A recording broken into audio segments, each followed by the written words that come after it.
Come join me on this crazy adventure, how I find out how food really makes it onto your plate.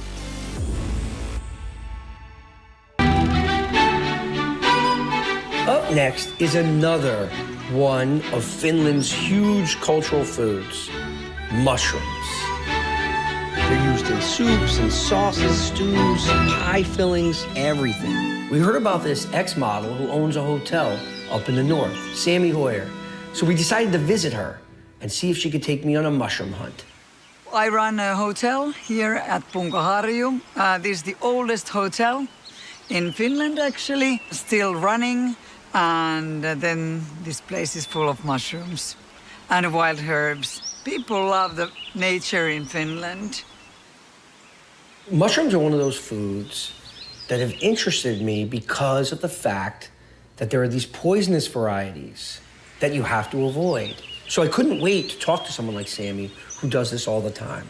How does she figure out what's good and what'll kill you? Hello. Welcome, David. Welcome to Mushroom Paradise. Nice to meet you. Nice to meet you. I love your jacket. Look at this. Thank you. You were born here. You're Finnish. Yes. But you left for a period of time. Yes. I left for 10 years, actually.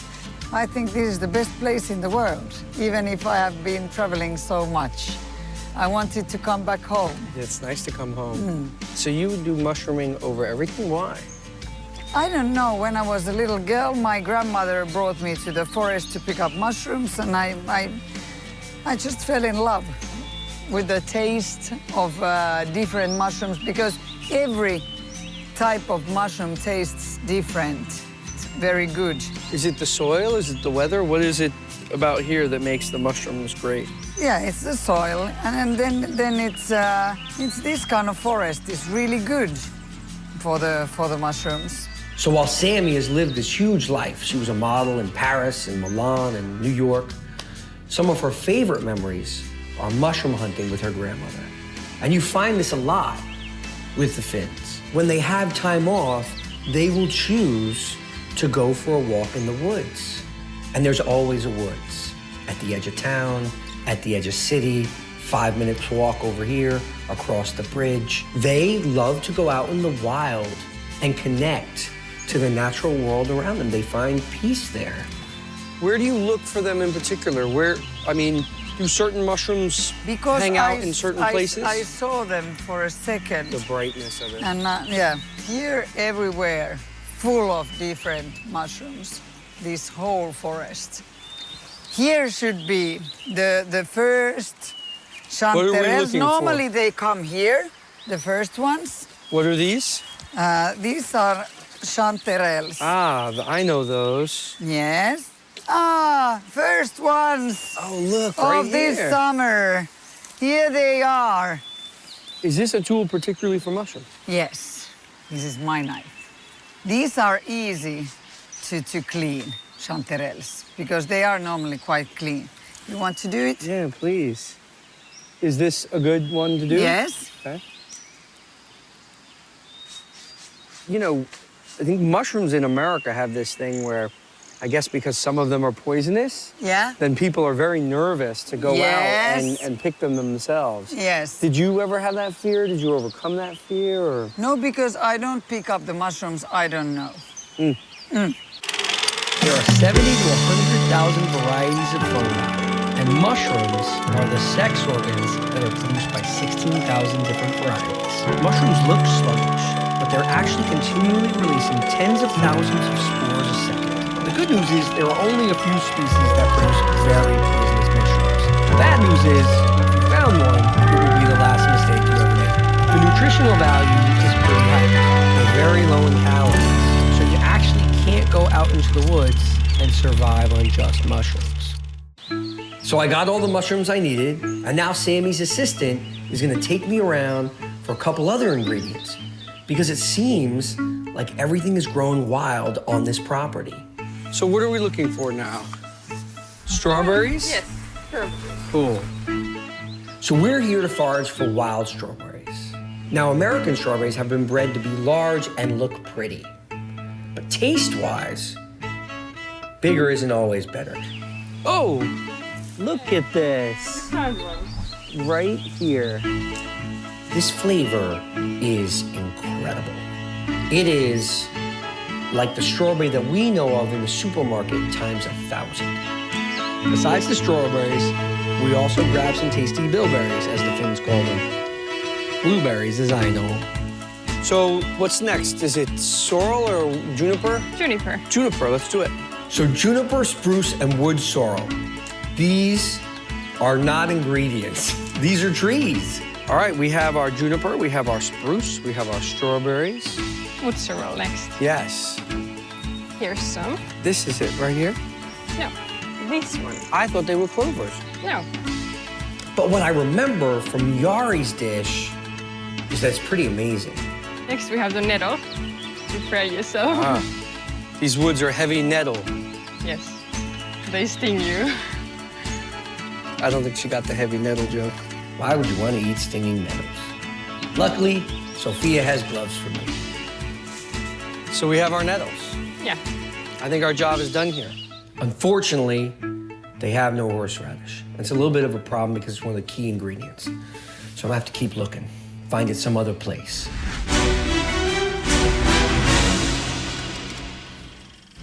So we've already started to see that Finn's relationship with nature and with food in nature helps their happiness and their health.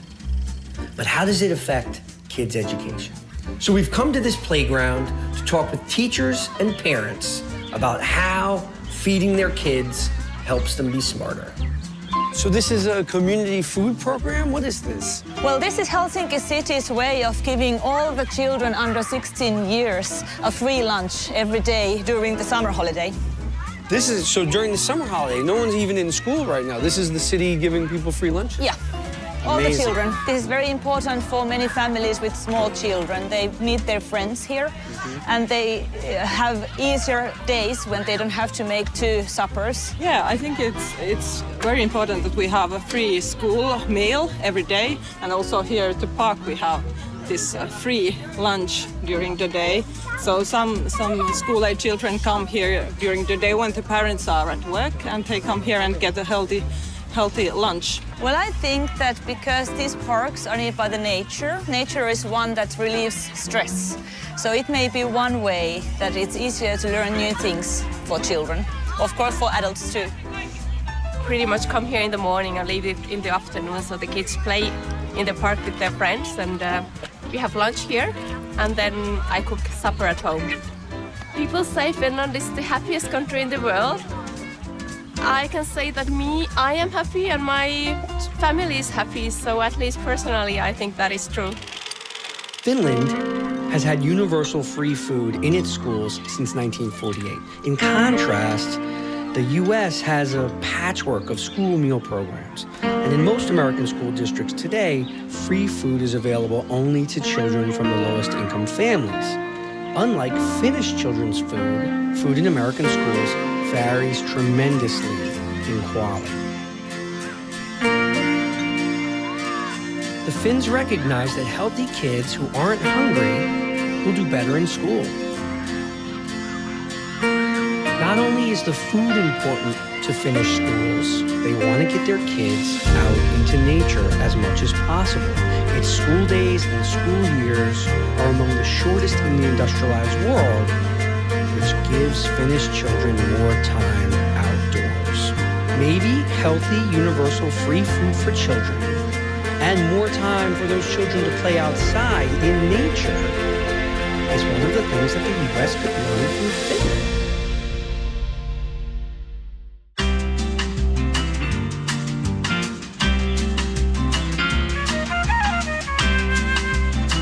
So our fixer led us to a house in the suburbs, just outside of Helsinki, because we've got a few more ingredients to get. Gotta love Finland. This is the fence. Hey, as they say here. David. Hello. Nice to meet Nice you. to meet you. You're going to save us. We have like 7 or 8 ingredients that we weren't able to find over the past couple days. And I believe you have them. Oh, this is thyme. The tail. Just pull it up. Chives. These are gooseberries? Yes. So your garden continues all the way around over here. Yeah. This woman's garden is overflowing. There are no fences between her garden and the neighbor's garden and that neighbor's garden. It's like they don't want to put the boundaries up. They want the nature to come right up close to them. Oh, and you've got zucchini in Yes. here. This is horseradish down Yes, here. yes. Oh, wow.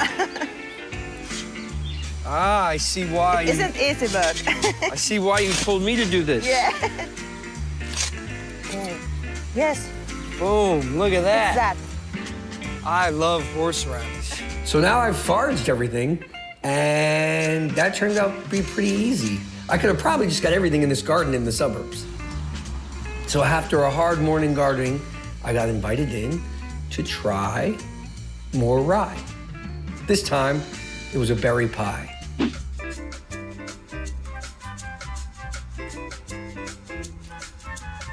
That's wonderful. Oh my goodness. And if there was any way to eat rye, this was it. It was pretty good. Let me enjoy the rest of my pie. Yeah.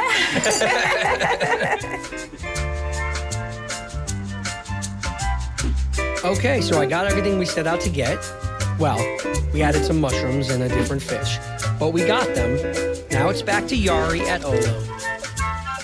I'm excited about today. Yeah. So just a note for you, this is gonna be pretty frustrating. Okay. Because I don't know what I'm doing. This was my big frustration on this episode. So no trout. There was no trout.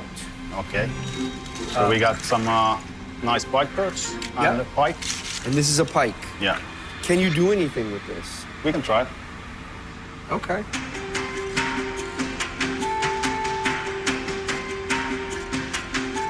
Keep it like touching the bone, but not too much, and you can. Hold the head there. Yeah. So you don't cut your fingers. So. Got it. I gotta take like a knife skills class or something. My ability to fillet versus his. This looks like a beautiful piece.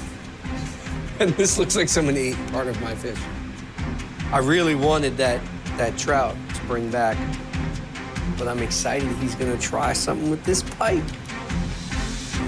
We're putting some of the fish in here to make the stock.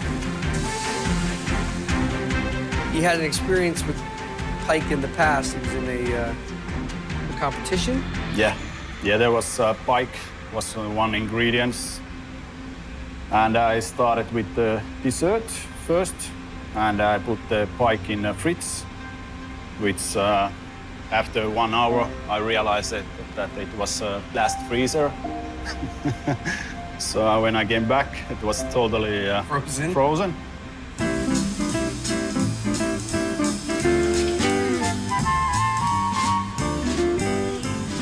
I want you to taste it. When you taste it, take everything, Take it all. yeah, at the same time. Really simple dish, but Great. tastes really good. Usually I don't do it so fast. You take your time. Yeah. So now these, when I rubbed them, I saw that the skin came off. We Yeah. don't want the skin off. We want to keep the skin, or Yeah, you can keep the skin. Okay. All the flavors are in the skin. so I need to wash this over here. Yeah. Oh, you can smell the dill now coming off that. So it was funny, every time we were collecting the gooseberries, people were pointing at the non-green ones. And I was like, I remember his gooseberries were green. And that's because you wanted the unripe, because Yeah. they're sour. Yeah. And now you're gonna add the scales over there. I think this was the one part of that dish that really surprised us all. I had never imagined cooking scales as a condiment in a way.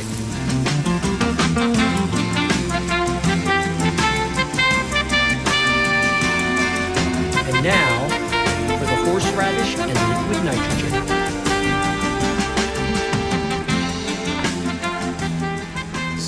interesting.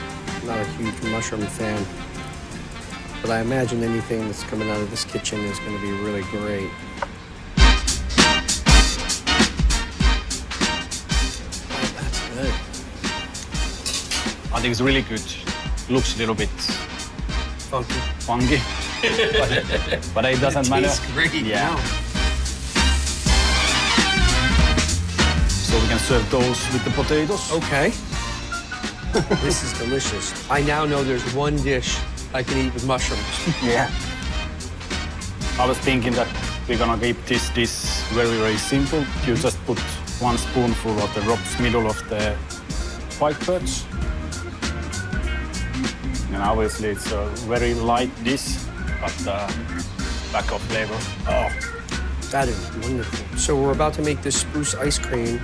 Just put it over there. So we have ice cream base made with a little bit cream, some milk, salt, honey, and egg yolk. And here is the spruce oil that we made earlier. Look at our green ice cream base. So this is thistle honey from Sardinia. Is there something special about it? It's Sardinian honey. Sardinians love their honey. So I guess it is special. But it's a good honey. All right, there we go. Just mix it very gently. I think when you have so nice ingredients, less you do, maybe better they are. And then we have the take the spruce ice cream from here and just put it nice. Of course, it's quite classic combination, berries and ice cream. And this time the ice cream is flavored with the spruce. Goes really well with the bilberries. Tastes like the forests I collected this stuff in. Yeah. This has been a wonderful experience. Thank you very much. I love the way you cook. The fact that I got these strawberries, that I got these bilberries, that I picked the spruce from a tree. Yeah. This tastes even much more incredible because I know the work that went behind it as well. Yeah. And these were even simpler dishes than you normally do. I can't even imagine what it's like in this kitchen at dinner time or preparing, for a dinner. This was wonderful. Well, thank you, David. Thank you for coming. Introducing me to Finnish food, your food, this kitchen. Hope you did like to stay in Finland. It was great. I had an amazing time.